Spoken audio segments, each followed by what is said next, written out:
அன்பார்ந்த பக்தி பிளானட் நேயர்களுக்கு வணக்கம்.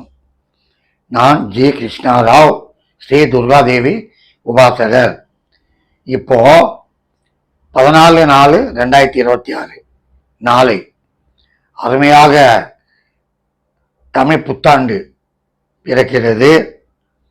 அருமையாக கொண்டாடுங்கள். ஆம், மகிழ்ச்சியாக கொண்டாடுங்கள். அப்படிதான் நான் சொல்ல வருவேன். ஏனென்றால் பிறக்கும் நாளை ஜாதகம் கும்பராசி சதய நட்சத்திரம், அதில்தான் தமிழ் புத்தாண்டு பிறக்கிறது. இப்பொழுது ஒரு ராசி பற்றியும் நம்ம பார்ப்போம். முதல்ல மேஷராசி, அதாவது காலபுருஷனுக்கு 5-2 கூடியவன் இணைந்து மேஷராசியில் இருப்பதால் பிரமாதமாக இருப்பார்கள். நினைத்ததை முடிப்பார்கள். வண்டி, வீடு, வாசல், வாகனம் என்று வாங்குவார்கள். அது நிச்சயமாக நடக்கும். அது மட்டுமல்ல, தனாதிபதியும் ராசியில் இருப்பதால் அவர்கள் எதிர்பார்த்த அளவிற்கு கைகள் காத்து பணம் சேரும். ஆம், ஆக மேஷராசிக்கு அருமையான நேரம் என்று கூறுவேன். அடுத்து ரிஷபராசி. அந்த ராசிக்கு ஜென்மாதிபதி சுக்கிரன், அதே நேரத்தில் 4 கூடியவன் சூரியன். ஏன் சூரியனை பற்றி சொல்லுகிறேன் என்றால், சூரியன் ஒரு ராசிக்கு போகும்பொழுதுதான் மாதம் பிறக்கிறது.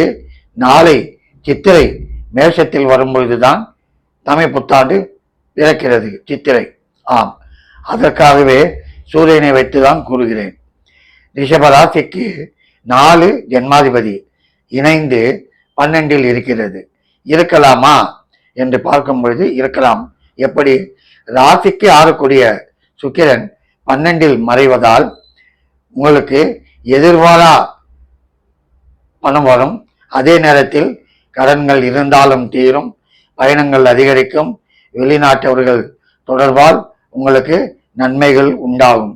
அதே நேரத்தில் பெண்களால் ஆதாயம் உண்டு, உத்தியோகம் கிடைக்கலாம், தொழில்துறையும் முன்னேற்றம் வரலாம். ஆக இந்த வருடம் அருமையான வருடம், இந்த புத்தாண்டு. அடுத்து மிதுனம். மிதுனத்திற்கு 3 கூடிய சூரியன், அதே நேரத்தில் பஞ்சமாதிபதி சுக்கிரன் இணைந்து லாபத்தில் இருப்பதால் பிரமாதமாக இருக்கும். ஆம், கண்ட கனவு பலிக்கும் அவர்களுக்கு. ஐயோ, எப்படி இருப்பேனோ என்று இதுவரை இருந்தவர்களுக்கு இனி குதூகலமான ஒரு வாழ்க்கை அமையும். திருமணம் ஆகாதவர்களுக்கு திருமணம், குழந்தை பேறு இல்லாதவர்களுக்கு குழந்தை பேறு உண்டாகும். அடுத்து கடக ராசி. அவர்களுக்கு தனாதிபதி சுகாதிபதி சுக்கிரன் 10 பிரமாதமாக கொடுப்பான். தனம் உண்டு, எல்லாமே உண்டு, வாக்கு பலித்தம் உண்டு, வாக்கால் பிழைத்துக் கொள்வார்கள். அந்த அளவிற்கு வாக்கு சாதுரியம் கொடுக்கும். அது மட்டுமல்ல, சுகாதிபதி சுக்கிரனும் 10 இருப்பதால் வண்டி, வீடு, வாசல், வாகனம் நிச்சயமாக அமையும். ஆக இந்த தமிழ் புத்தாண்டு கடகராசிக்கும் ஒரு அருமையான நேரம். அடுத்து சிம்ம ராசி. ஜென்மாதிபதி அதே நேரத்திலே அந்த சிம்ம ராசிக்கு 3 கூடியவன். அந்த 3 கூடியவனும் ஜென்மாதிபதியும் இணைந்து பாக்கியத்தில் இருப்பதால் கேந்திராதிபதி திரிகோணம் ஏறியதால் யோகம் உண்டு, சந்தேகம் இல்லை.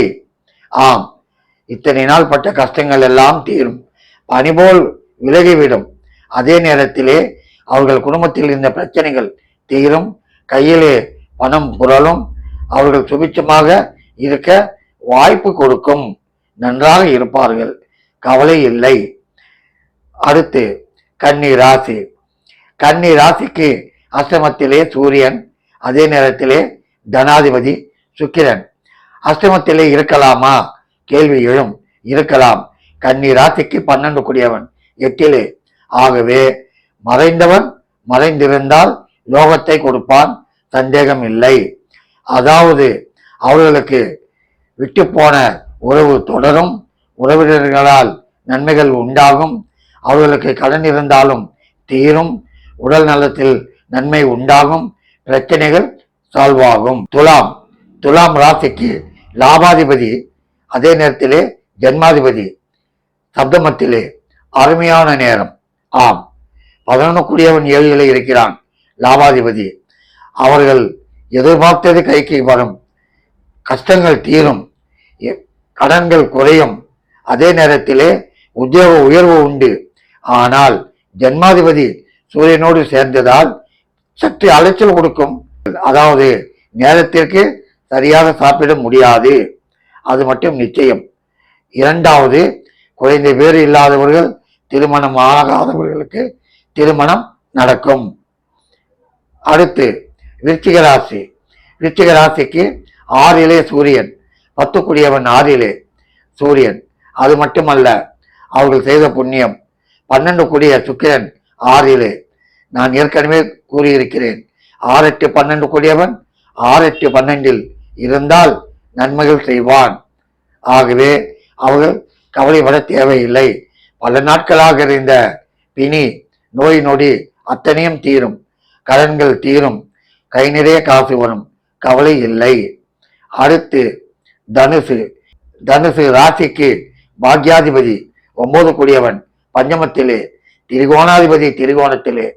அடுத்து அவர்களுக்கு லாபாதிபதி சுக்கிரனும் பஞ்சமத்திலே. அருமையாக இருக்கும். இடம் விட்ட இடம், வெளிநாடு போகும் வாய்ப்பு, வெளிநாட்டில் இருந்தாலும் உயர்வு, நல்ல வருமானம் அத்தனையும் கொடுக்கும். ஆக அவர்களுடைய பெற்றோர்களுக்கும் நன்மை செய்யும் தனுசு ராசிக்கு. அடுத்து மகர ராசி. மகர ராசிக்கு அஷ்டமாதிபதி சூரியன் சுகத்திலே. சற்று உடல்நிலையில் கவனம் தேவை முக்கியமாக. ஏனென்றால் அவர்களுக்கு 10 கூடிய சுக்கிரன் சுகஸ்தானத்திலே இருக்கிறது. தொழில் துறையில் உத்தியோகத்தில் நன்மைகள் கொடுத்தாலும் அஷ்டமாதிபதி சூரியன் சுகஸ்தானத்திலே இருப்பதால் அவர்கள் சற்று உடல்நிலையை கவனித்துக் கொள்ள வேண்டும். ஆக நல்ல நேரம்தான், கவலைப்பட தேவையில்லை. அடுத்து கும்பராசி. கும்பராசிக்கு சப்தமாதிபதி 3 பிரமாதமாக கொடுக்கும். 3வது இடம் வெற்றி, புகழ், கீர்த்தி, ஜெயஸ்தானம். அந்த ஸ்தானத்திலே சுகாதிபதியும் அமர்ந்து விட்டார்.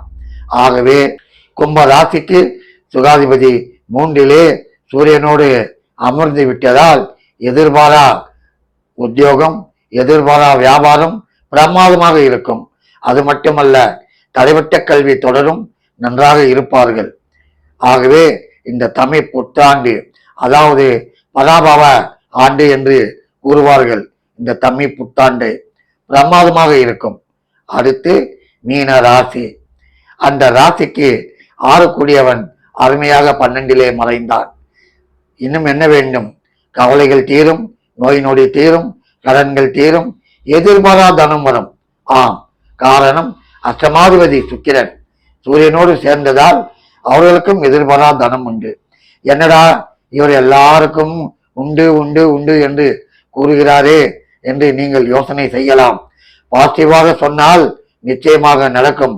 நெகட்டிவாக உடல்நிலை சரியிருக்காது, படுத்து விடுவீர்கள், ஆஸ்பத்திரி அலைவீர்கள், அதெல்லாம் தேவையில்லாத வேலை. ஆம், ஆகவே நன்மையும் தீமையும் ஒரு நாணயத்தை சுண்டி போட்டால் பூவும் விழலாம், தலையும் விழலாம். நாம் தலை விழ வேண்டும், தலை விழ வேண்டும் என்று நினைத்து சுண்டினால் நிச்சயமாக நினைத்தது நடக்கும். ஆனால் உலக அளவிற்கு ஒன்றே ஒன்று கூறிக்கொள்வேன். என்ன என்றால், ட்ரம்ப் அவர்கள் இப்போது பல பிரச்சனையில் இருக்கிறார், பல யுத்தங்கள் நடந்து கொண்டிருக்கிறது.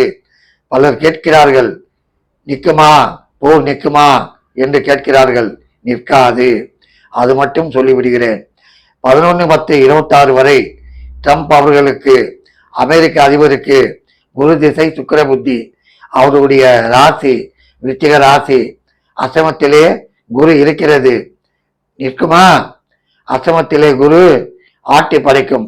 அதே நேரத்திலே சுக்கிர புத்தி, ராசிக்கு 12 கூடியவன் சப்தமாதிபதி புத்தி. ஆகவே யுத்தம் நிற்காது, அது பாட்டுக்கு நடந்து கொண்டு போகும். ஆகவே நாம் என்ன செய்ய வேண்டும்? நமக்கு தேவையானதை சேமித்துக் கொள்ள வேண்டும், தேவையில்லாமல் செலவு செய்யக்கூடாது. அதுதான் கூற வருவேன். ஆகவே இந்த பராபவ ஆண்டு அருமையாக இருக்கும். நன்றி, வணக்கம்.